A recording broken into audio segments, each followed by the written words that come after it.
everyone. Ayan guys, magluto naman tayo ng spaghetti. Anong oras na ngayon guys? Gabi na. Masyadong gabi na guys. Kasi natapi kami doon sa Colon. Kaya, gabi na. Spaghetti kasi gusto kumain ng spaghetti ng aking mga kids. Ayan na guys, ang ating spaghetti sauce. Ayan na. Pinamihan ko yung ground pork guys. Para lalong masarap. At meron itong hotdog. At saka raisin. Ayan.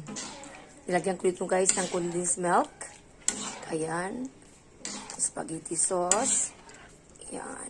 Parang pasta ready na rin siya guys. Lutuin lang natin ito. Ayan ang aking guys, spaghetti sauce. Ayan nilagyan ko yan ng maraming cheese.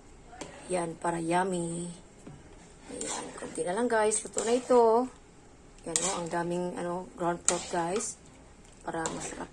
Mas lalong masarap ba ang ating spaghetti. Ayan na ang ating spaghetti guys. Ayan ang daming sahog guys no. At napaka-juicy niya guys.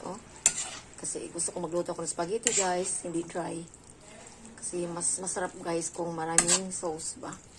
Ayan So ang sarap nito guys. At nilamihan ko rin ang cheese na ilagay ko dito guys. Para ganahan masyado ang mga kids. Pero ako guys hindi ako masyadong kumain naman ganito guys. Lang ako kung sa Bisaya pa.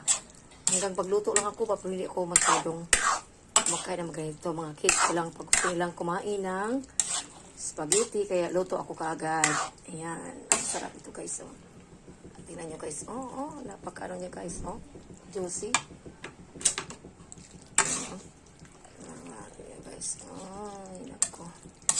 Ayan guys. Napaka-juicy nyo guys. Ayan Ayan. Thank you for watching. Ayan sarap-sarap niya guys.